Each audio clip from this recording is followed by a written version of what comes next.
Hey everyone, this is Dr. Drizzle, and welcome to the National Parks Expedition Challenge. Today, we are at the Wright Brothers National Memorial in Kill Devil Hills, North Carolina. I want you to meet Brian Miller. Brian Miller is an intern here, and he's going to do most of the talking because he is the expert. So Brian, what brought you here? So I actually started on the Outer Banks here in 2016 as a ranger down at the Body Island Lighthouse for Cape Hatteras National Seashore. With working the summers, I have the winters free. So through an opportunity, through AmeriCorps, I had the opportunity to start interning here recently, back in November. And I learned pretty quickly a whole lot about the Wright brothers. Did your schooling prepare you for this? What did you study in school? So I studied history in college. I've learned through many of my coworkers that you can really have a wide variety of degrees. My degree's in history. After college, I started volunteering at my local national park. It was called Steamtown National Historic Site in Pennsylvania, where I'm from. I volunteered there for about a year and a half until I had the opportunity to come down here for Cape Hatteras, and been down here the last few years, but can't beat the winters down here especially. Absolutely. So just a few minutes ago, we had to cover up our microphones because it's pretty windy here, and you immediately said that that's basically why Wilbur and Orville Wright chose this place. So tell us all you know about Wilbur and Orville Wright. Right, so the Wright brothers chose this area. It was known as Kitty Hawk then. Today it's known as the town of Kill Devil Hills. They were very diligent in their research when they were doing their gliding experiments, and they were looking for a place with a lot of wind. So they actually wrote the U.S. Weather Bureau, got a list of windiest places in the U.S. Kitty Hawk is actually number 6 on the list, okay. But it met some other criteria they needed. They needed a soft landing. There was a lot of sand back here, of course, then. They wanted isolation. The town of Kitty Hawk had about 30 people at the time, so they had plenty of isolation. And another bonus they had was the locals here were very hospitable. They helped them out.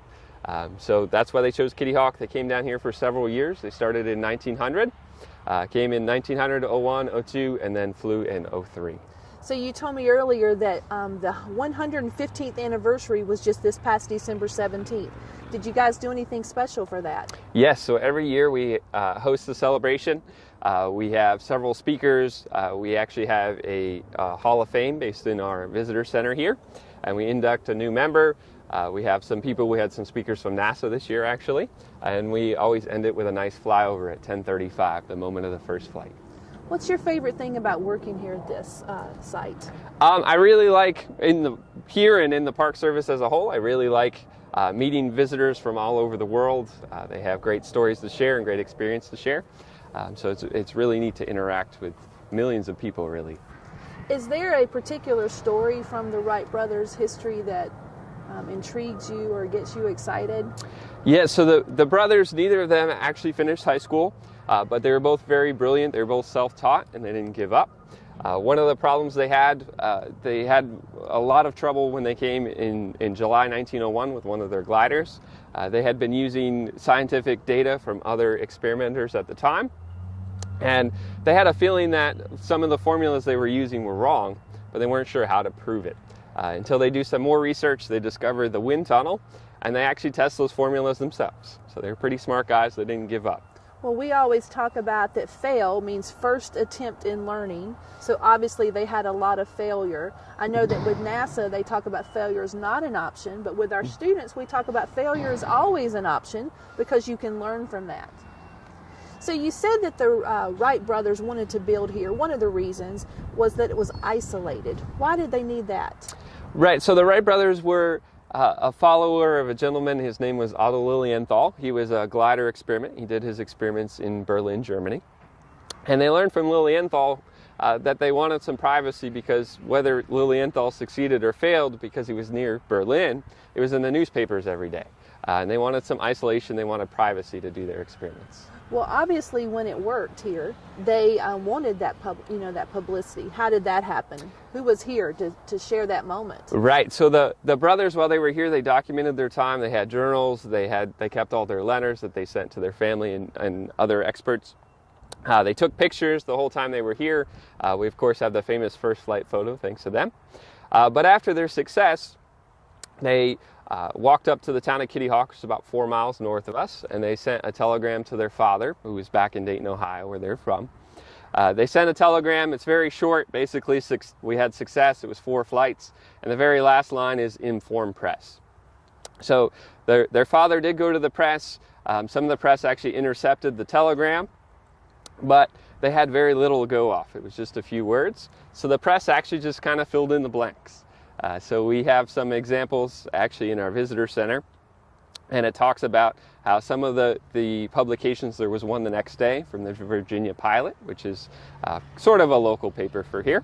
And the Virginia Pilot says they flew for 3 miles along the beach, Nice. when in reality their longest flight was a little over 800 feet. So they kind of filled in the blanks. It's kind of an interesting story. Very cool. Now, you mentioned that the father was back in Ohio, so we know that that's sort of where they grew up, and they worked with bicycles for a while.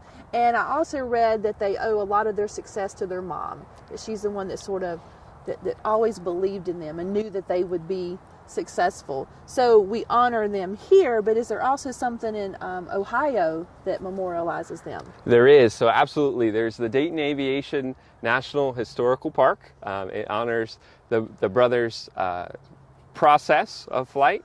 It honors their home actually is in Michigan. It was moved by Henry Ford. But there is some of their bicycle shops, some of their later factories are still there in Dayton, and there's a park there to honor their stories and talk about their family and their life after their first flight as well.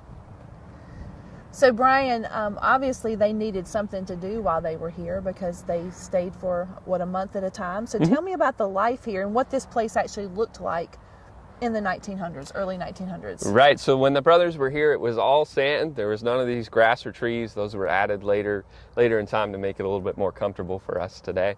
But the brothers would come. They would have to bring all their supplies with them. They would have to work their way down from the town of Kitty Hawk, which is about 4 miles north, carry it all down. They would actually bring their gliders that they were experimenting with. They would bring those down. They were shipped here in crates. They would fight the sun. Of course, there was no shade out here. They had mosquitoes, especially one of the years they came here in the summer. They came in July 1901, and they actually, in their journals, they write a lot about the mosquitoes. They even tried, one night they tried to avoid the mosquitoes by sleeping near the smoke from a fire, but of course the smoke became unbearable. So they moved away from the smoke and immediately got bitten by all the mosquitoes and moved back to the smoke and back and forth all night. So they had quite the challenges. It was remote, very isolated, pretty warm. It's always hot and humid. In the summer, Syria will hit heat indexes well over 100. So they were pretty tough guys. So they lived in the cabins here? Yes. And tell us about the cabins. Were they built for them or were they already here? So when the brothers first came to this area, they actually stayed near the town of Kitty Hawk. It's about 4 miles north.